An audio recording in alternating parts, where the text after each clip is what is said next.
நம்ம Ashwin sweets and snacks export பண்றதுக்கு 7373041434 மற்றும் www.ashwinsweets.com கான்டாக்ட் பண்ணுங்க.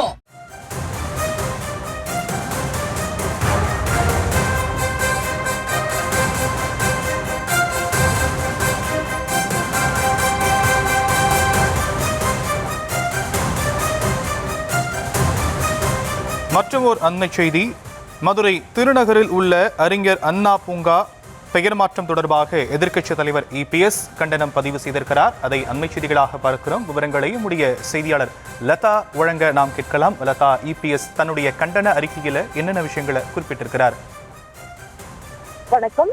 அதிமுக பொதுச் செயலாளர் எடப்பாடி பழனிசாமி திமுக அரசை கண்டித்து கண்டன பதிவு ஒன்றை வெளியிட்டிருக்கிறார். அவர் வெளியிட்டிருக்கும் பதிவில், ஆட்சிக்கு வரும்போது அண்ணா வழி நடப்போம் என்று கூறிய திமுக அரசு ஆட்சிக்கு வந்தவுடன் அண்ணாவை மறந்து விட்டதாக குறிப்பிட்டிருக்கிறார். மேடைகளில் பேசும் வெற்று வாய் சவடாலுக்கும் குடும்ப தயாரிப்பு படங்களில் வசனம் வைத்து வியாபாரம் செய்ய மட்டுமே இவர்களுக்கு அண்ணாவின் தேவை இருப்பதாகவும், ஆனால் மக்கள் நலன் சார்ந்த எந்த ஒரு திட்டத்திலும் இந்த திமுக அரசு அண்ணாவின் பெயரை முன்னிறுத்தியது இல்லை என்றும் இபிஎஸ் குறிப்பிட்டிருக்கிறார்.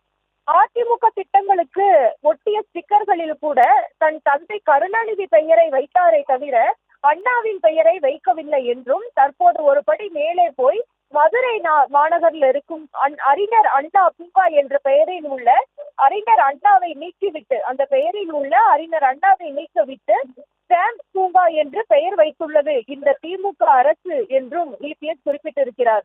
தங்களை ஏதோ பெரிய கொள்கை குன்று போல் பாவித்துக் கொள்ளும் திமுக தங்கள் கட்சியை நிறுவிய தலைவரின் பெயரையே அழிக்க நினைப்பது பொன்முறை எண்ணம் அல்லவா என்றும் கேள்வி எழுப்பியிருக்கும் இபிஎஸ், இந்த தீய சக்தி தனம்தான், இதை எதிர்த்தொழிக்கத்தான் அண்ணாவின் பெயர் தாங்கிய கொடியில் அவர் உருவம் தாங்கிய அண்ணாவினுடைய இயக்கமாக அதிமுக தோற்றுவிக்கப்பட்டு இருப்பதாகவும் இபிஎஸ் குறிப்பிட்டிருக்கிறார்.